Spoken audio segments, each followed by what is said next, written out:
Right now, everybody says we make magic. I can have empathy with you and say, okay, I remember when my back hurt, or I remember when my mother was in pain. So I have empathy for that. I had bought the domain name for 716 CBD and was like, if it's legal and if it has these medicinal properties to stop pain, and this is something that possibly could have helped my mom live a little bit longer, a little bit in less agony, then I want all parts of that. So I am Denise Mejia, but everybody knows me as D. Scott. So I am the owner, sole owner, and operator of 716 CBD. In 2018, that's when 716 CBD started. 716 is our area code, so you'll see that a lot. I'm very proud of my home. I represent it every chance I get. So just as proud as people are of the Bronx and of Brooklyn, I'm just as proud of Niagara Falls, and you saw why today. You know, it's beautiful.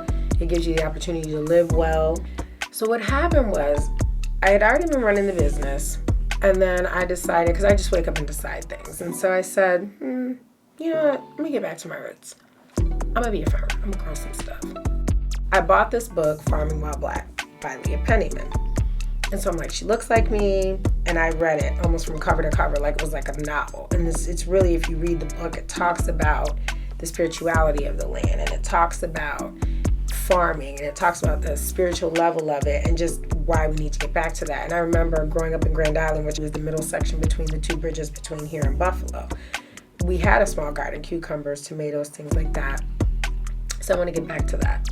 So I read the book, and my girlfriend texted me. She says, hey, that book that you posted the other day, the author's actually going to be here in Buffalo like next week. And I'm like, what?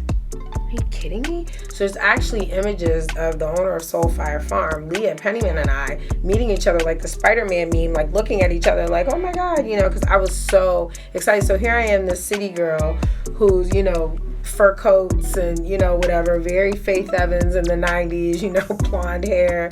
And like, yeah, I'm gonna get out there and farm. And everybody's like, yeah, right. I'm like, no, I'm finna do it. Like, it's time. When traditions start to die and we stop farming and we stop making our own elixirs, when we stop doing those things, we allow for other people to do it for us. Why should everybody else be making money and making products off things that were literally brought here by us for us?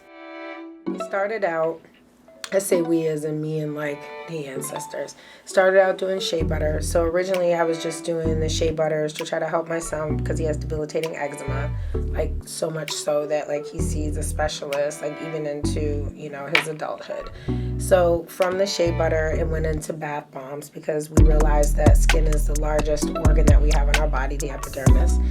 And then from there, we said, okay, well, now we have access to elderberry and an elderberry farm. So I started doing elderberry tinctures. So between hospice, between dealing with cancer patients, between the chiropractor, those were some of our first customers, which most of them were elderly. So the demographic was a little bit different than what I thought. I thought, you know, I was going to be selling to people that were like, oh yeah, you know, when I get a good, you know, because in my industry, you know, people working nights, people standing up, moving boxes, and it ended up being a lot of people buying for their parents because the people were concerned, like, oh, I don't want to be smoking no weed, I don't want to be, you know, and I'm like, no, this isn't weed. So a lot of what we do is about educating people, and I explain to people, CBD to weed is like O'Doul's to beer. We are less than 1% of THC. We're actually 0.3%, a third of a percent. There is something familiar about every single person that you meet. Doesn't matter where they're from. And so that is what we call empathy. And so if you can have empathy for people, you can feed them, right? That's the most basic form of empathy, is to feed somebody. If you're hungry, I can feed you. It's one of the most basic needs in Maslow's hierarchy of needs. Food, water, shelter. So it always goes back to family, because I would hope that one day I'm able to take care of somebody the way that I've been taken care of. I'm hoping that I'm doing the work that I'm supposed to be doing in all the God's eyes. And it always goes back to family, because what other motivation is there? My motivation is never going to be money. The money's going to always come. I'm going to always get to the money. You know what I'm saying? People, you know, but you can't put money in the beginning, right? It's just a number, right?